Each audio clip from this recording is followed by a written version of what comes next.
Hai, Assalamualaikum semua. Okay, sekarang ni kita akan masuk lesson yang kedua untuk tajuk yang ketiga, persamaan linear serentak. Ini adalah tajuk yang terakhir awak lah. Okay, so untuk lesson yang kedua ni, cikgu akan ajar dua perkara sahaja. Okay, yang pertama, kita nak tahu bagaimana ciri-ciri persamaan linear serentak. Okay, dan yang kedua adalah macam mana nak selesaikan persamaan linear serentak. Okay, untuk nak selesaikan persamaan linear serentak, kita ada dua cara iaitu kaedah pergantian dan lagi satu adalah kaedah penghapusan. Tapi untuk lesson kali ini, cikgu hanya akan fokus kepada kaedah penggantian sahaja. Kaedah penghapusan nanti kita belajar next lesson, okay? Okay. So, kita nak tengok dulu apakah ciri-ciri persamaan linear serentak. Okay, so ada dua sahaja ciri-cirinya iaitu yang pertama, dia mesti ada dua persamaan linear. Kalau persamaan tu bukan linear, dia bukanlah persamaan linear serentak lah. Confirm lah kan macam tu. Okay, yang kedua adalah mesti hanya ada dua pemboleh ubah. Dua persamaan linear, dua pemboleh ubah. Dia tak boleh lebih. Contohnya ada dua persamaan linear tapi ada tiga pemboleh ubah. Itu tak boleh. Tak boleh diselesaikan pun. Okay, kita tengok contoh lah supaya awak akan lebih faham. Okay. Kat sini semua sekali ada 4 contoh. Kita tentukan sama ada ini persamaan linear serentak ataupun tidak. Okay, tengok yang pertama. Di sini ada dua persamaan. Persamaan tu bermaksud dia ada sama dengan. Bila ada sama dengan ni, kita panggil dia adalah satu persamaan lah. Okay, so persamaan yang pertama adalah X tambah Y sama dengan 6. And then X tolak Y sama dengan 4. Yes, dia ada dua persamaan linear. Kita tengok ada dua pemboleh ubah ataupun tidak. Okay, so kita boleh tengok dekat sini.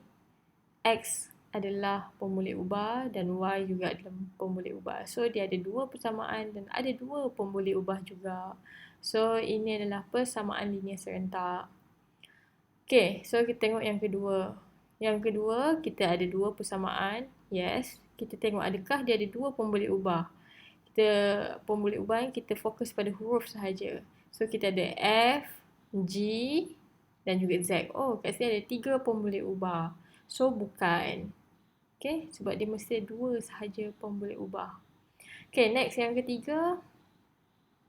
2A tambah B sama dengan 10 and then 3A tolak B sama dengan 20. Okay, so dekat sini ada dua persamaan. Yes, and then pemboleh ubah ada A dan juga B. Okay, so ada dua pemboleh ubah juga. So yes, ini adalah persamaan linear serentak. Okay, soalan yang keempat. Kita tengok dekat sini ada dua persamaan. Ini persamaan pertama, persamaan kedua. Kita tengok pemboleh ubah pula. Ada C, D dan juga kat sini ada E pula. So ada tiga pemboleh ubah. So ini bukan persamaan linear serentak. Okay, dia mesti dua persamaan linear dan dua pemboleh ubah. Okay, kadang-kadang dalam exam pun dia boleh tanya tentukan sama ada persamaan linear serentak ataupun tidak. Okay, so make sure awak kena tahu dua ciri-ciri ni. Okay, next. Okay, next adalah macam mana kita nak selesaikan persamaan linear serentak ni. Okay, so ni kita akan belajar satu sahaja kaedah dahulu iaitu kaedah penggantian. Saya percaya awak dah pernah belajar semasa di tingkatan 3. Jadi sama ada awak masih ingat ataupun tidak, kita recall balik. Okay? Okay, contoh soalan dekat sini. Contoh 1. Okay, ini adalah contoh 1 ni adalah satu penyelesaian masalah yang saya telah simpulkan lah. Okay, so kat sini nampak tak gambar apa ni? Iaitu kita ada satu bahulu dan juga 4 kek cawan. Kita panggil cupcake. Kek cawan. Okay. Satu bahulu 4 kek cawan bernilai RM8.60. Okay. And then ada dua bahulu sama dengan satu kek cawan bernilai RM3.20. So dekat sini soalan akan tanya, berapakah harga untuk satu biji kek bahulu dan satu biji kek cawan. Okay, sorry. Satu biji bahulu dan satu biji kek cawan. Okay. So, macam mana kita nak buat adalah, firstly, awak kena pandai nak keluarkan persamaan. Okay, persamaan yang pertama. Macam mana saya boleh dapat ni? Bahulu ni saya wakilkan sebagai B lah. Kek cawan ni saya wakilkan sebagai C. Okay, so yang pertama kita ambil yang first ni. Yang ni saja. Satu bahulu. Okay, satu selalunya kalau satu kita tak tulis pun kan. Cikgu selalu cakap dalam kelas. Okay, satu tu tak tulis. Okay, kita ambil B saja. Satu bahulu tambah dengan 4 kek cawan. Sebab ada 4 tu. 2, 3, 4. 4 kek cawan. Bersamaan dengan RM8.60. Awak letak je 8.6 kat situ. Okay. And then yang kedua macam mana nak tulis rasa-rasanya? Okay, ada 2 bahulu. Kita tulis 2B. Tambah dengan 1 kek cawan. Tambah dengan C. Okay, sama dengan RM3.20. Sama dengan 3.2. Macam tu. Okay, so the first thing awak mesti kena tahu macam mana nak tulis persamaan ni. Kalau persamaan salah, everything pengiraan awak semua akan salah. Okay, next kita akan tengok macam mana kita nak selesaikan ni. Okay, so cikgu cakap tadi kita nak selesaikan guna kaedah penggantian. Macam ni step by step dia. Okay, so yang pertama sekali saya nak awak letakkan ini adalah persamaan yang pertama. Awak tulis je lah buat anak panah. Lepas tu buat nombor 1. Awak bulatkan macam ni. Persamaan yang pertama. And then yang ini adalah persamaan yang kedua. Kita labelkan. Okay. Persamaan pertama, persamaan kedua. Buat anak panah macam ni. And then, step yang pertama. Okay, step yang pertama, kita pilih. Kita nak guna yang persamaan yang pertama ataupun yang kedua. Tak kisah mana-mana pun. Okay. Macam saya nak pilih yang pertama dahulu. Kita pilihlah dari 1. Okay. Saya pilih dari 1. And then saya tulis balik B tambah 4C sama dengan 8.6. Okay, so untuk step yang pertama ni, awak kena jadikan salah satu pemboleh ubah menjadi subjek. Kalau awak masih ingat dulu, saya ada ajar. Kalau jadi subjek ni, dia mesti single. Dia tak boleh ada perkali dekat depan tu. Okay, so bermaksud dekat sini, awak boleh jadikan B ni jadi subjek, C pun jadi subjek. Tetapi tips dia nak memudahkan awak cari yang perkalinya 1. Yang memang dia single pun. Okay, supaya dia tak akan jadi pecahan. Bila jadi pecahan nanti dia akan jadi complicated. Okay, so saya jadikan B ni sebagai subjek. Maksudnya kita kena alihkan 4C. Okay, 4C pergi ke sebelah akan jadi, ni positif, tambah. Pergi sebelah akan jadi tolak. Okay, tengok ni. So, B sama dengan 8.6. Ni tambah, pergi sebelah, jadi tolak 4C. And then, yang ni kita labelkan. Yang ni kita baru dapat ni, kita labelkan sebagai persamaan yang ketiga. Okay. Then, tengok step yang kedua. Apa pula? Bila kita dah jadikan ni subjek, kita gantikan yang ketiga, apa yang awak dapat tadi tu. Gantikan yang ketiga ke dalam. Tadi kita dah guna 1 kan. Sekarang ni kita guna yang kedua pula. Ke dalam 2. Okay.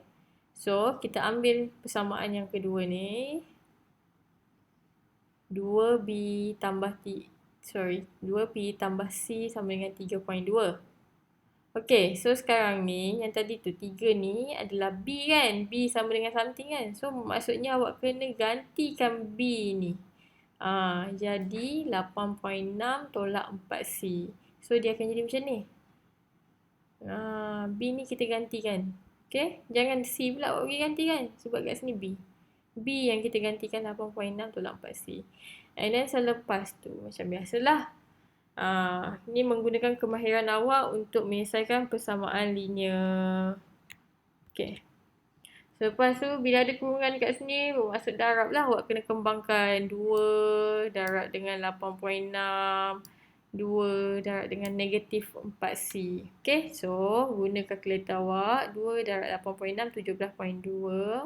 2 kali negatif 4C dapat tolak 8C kat sini. And then yang lain ni tulis balik. Jangan tinggalkan. Okay, so selepas tu 17 C ni awak bolehlah selesaikan. Negatif 8C tambah C dapat berapa? Negatif 7C. Negatif 8 tambah 1 adalah negatif 7. So selepas tu yang 17.2 ni kan nombor kan. Awak pindahkan ke sebelah. Ini positif. Kalau pindah ke sebelah jadi tolak. So negatif 7C. Negatif 7C ni kena tulis tahu juga negatif ni. Okay, selalunya yang jadi kesalahan yang awak buat adalah awak tinggalkan negatif. Bawa turun juga ni. Okay, so 3.2 tolak 17.2. Yang ni awak selesaikan. So 3.2 tolak 17.2 dapat negatif 14. So selepas tu jadikan C ni single. Negatif 7. Ni darab C. Pergi sebelah jadi bahagi. Negatif 14 bagi negatif 7 adalah C sama dengan 2. Okay. So kita tahu kat sini. C ni apa tadi? Kek cawan kan? Kek cawan adalah RM2 kat sini. Okay. So kita dah tahu kek cawan RM2. Tapi kita belum tahu lagi. Bahulu tu berapa kan? Berapa ringgit? So macam mana kita nak buat adalah kita tengok step yang ketiga. Okay. So, kita gantikan, tadi kita dah tahu dah, C sama dengan 2. Gantikan C sama dengan 2 ke dalam 3. Okay, step yang akhir ni, dia mesti akan masuk ke dalam 3. Awak tengok, soalan-soalan yang akan saya ni, dia punya step ni sama saja. Okay, ke dalam 3. Kita ambil yang 3 tadi ni. B sama dengan 8.6 tolak dengan 4C. So, C ni, kita gantikan jadi 2. Okay. 8.6 tolak 4. Mesti dalam kurungan Kalau tak awak ingat 42. Padahal sebenarnya 4 darab dengan 2. Okey, 8.6 tolak 4 darab 2 adalah 8. B adalah 0.6. Bermaksud tadi adalah kuih bahulu adalah 60 sen sahaja. So conclusionnya kek cawan RM2, bahulu 60 sen. Okay, ini salah satu cara lah kita menggunakan kaedah matematik di dalam menyelesaikan masalah seharian awak. Okay? Okay, so tak apa. Kalau awak masih tak faham, kita tengok contoh yang kedua. Tapi contoh yang kedua ni saya terus direct sahaja. Okay, terus ada dua persamaan linear kat sini. 2x tambah 3y sama dengan 16, negatif 4x tambah y sama dengan negatif 18. Selalunya soalan akan tanya cari nilai x dan y. So awak gunalah kaedah ni, kaedah pengantian. Okay? Okay, so macam tadi kita labelkan dahulu. Ini adalah persamaan linear yang pertama dan ini adalah persamaan linear yang kedua. Okay, selepas tu kita tengok step yang pertama. Step yang pertama, kita boleh nak guna dari 1 ataupun dari 2, mana-mana pun boleh. Okey, tetapi tips dia adalah, tadi kan yang step yang pertama kan kita nak jadikan subjek.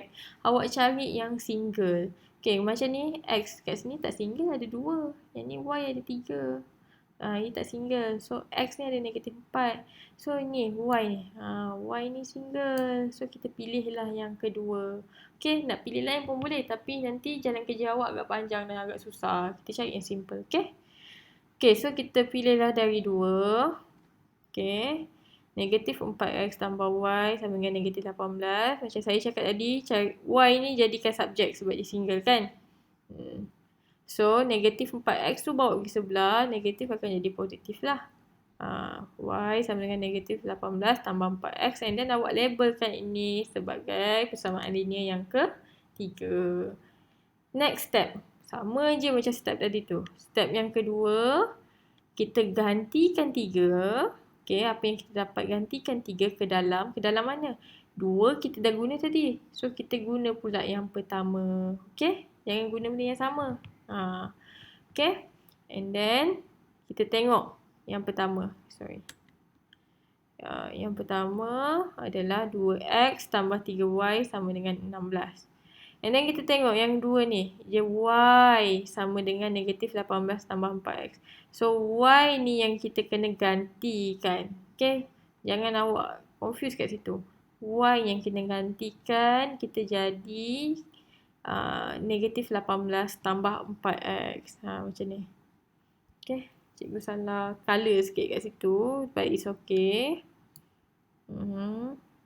Okay, y ni jadi negatif 18 tambah 4x. Okay, yang lain tulis balik sama dengan 16 dekat situ. Okay. Selepas tu, awak perasan tak 3 ni? 3 ni maksudnya awak kena kembangkan lah. Darabkan masuk ke dalam. Kena darabkan kedua-duanya sekali. Okay. 2x ni turun balik. Okay.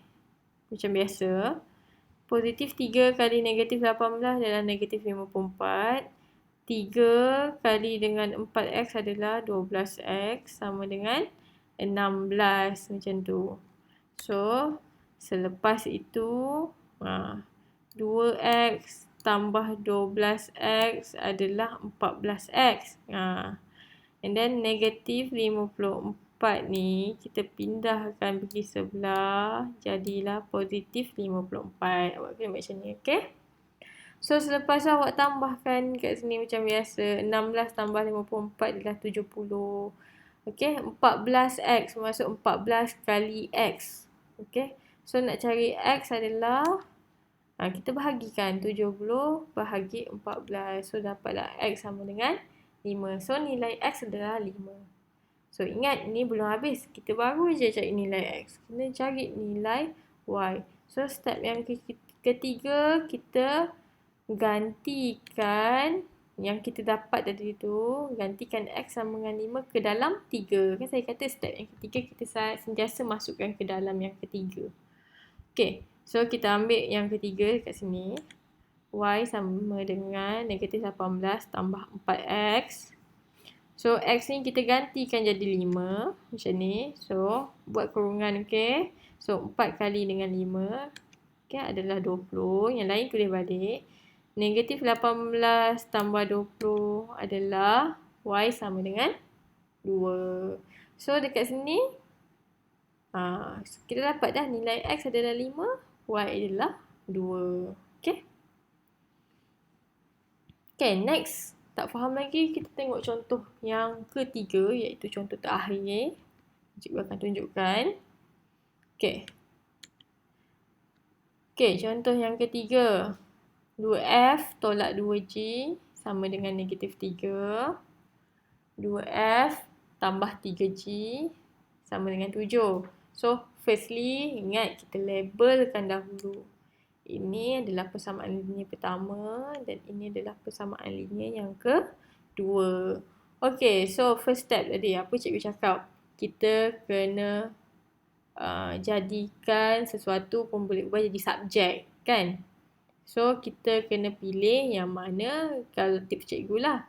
Tips cikgu adalah kena pilih yang mana yang single. Betul tak? Tapi awak perasan tak dekat sini? Tak ada pun yang single. F ni ada 2, G ni ada negatif 2. F ni ada 2. G ni pula ada positif 3. Kan? So, tak ada pun yang single. So, nak tak nak awak pilih je lah yang mana-mana. Tak kisah. Okay, awak pilih yang pertama ataupun yang kedua. Okay, so kita buatlah dari 1. Okay, saya pilih kat sini dari 1. And then 2F tolak 2G sama dengan negatif 3. And then kat sini awak boleh pilih lah mana-mana. Jadikan F ke ataupun G untuk jadikan subjek. Tak kisah. Kalau dekat sini saya jadikan F. Okay. So, negatif 2 ni pindah ke sebelah akan jadi positif. So, sebab kat sini dapat positif. And then, ingat kita nak cari F tau. Subjek dia mesti single. Bukan 2F. 2 ni kita kena pindahkan ke sebelah. 2 ni dengan F adalah darab kan. Kalau ke sebelah akan jadi bahagi. So, F adalah negatif 2 tambah 2G bahagi 2. Okay, so dekat sini awak akan melibatkan pecahan because it's not single. Okay, so kalau melibatkan pecahan ni kena hati-hati sangat. Okay. Okay, tengok step yang kedua. Sebelum step yang kedua, kita tandakan ini sebagai persamaan linear yang ketiga. Okay, tengok step yang kedua. Step kedua macam biasalah, gantikan 3 ke dalam. Okay, kita dah guna 1 kat sini. Okay, so kita kena masukkan ke dalam 2 kat sini. Cikgu silap kat sini. Okay kan? Ke dalam 2. Gantikan 3 ke dalam 2. Sebab 1 dah guna. So, kita masukkan ke dalam 2. So, 2 kita adalah 2F tambah 3G sama dengan 7 kat situ. Okay. So, yang mana satu yang kita kena gantikan? F ke G? So, kita tengok kat sini.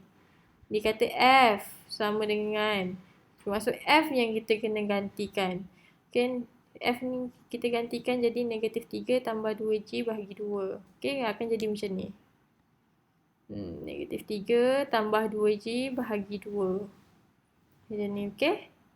Okay, so apa yang boleh awak buat adalah kat sini. Perasan tak ni 2. Yang ni pun depan ni pun 2. Ni darab maksudnya kan? So, 2 dengan 2 kat sini kita boleh cancelkan sahaja. Cancelkan sahaja. Macam tu, okay? So, ni dah tak ada dah. Pecahan ni semua tak ada dah. 2 sini pun dah tak ada. So, kita tulis macam ni. Kita tulis apa yang tinggal. Negatif 3 tambah 2G. And then tambah 3G sama dengan 7. Okay, so selepas tu awak buat macam biasalah. 2G tambah 3G akan dapat 5G. Negatif 3 ni.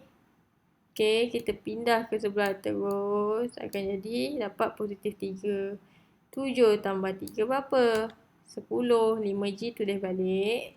Dan kita sambung di sebelah, okay? Okay, so G adalah, okay, ni darab di sebelah akan jadi bahagi. 10 bahagi 5 adalah 2. So, kat sini nilai G adalah 2. Ingat, belum habis lagi. Sebab apa? Kita baru dapat nilai G. Lagi satu, kita kena cari nilai F. Okay? Okay, step yang ketiga.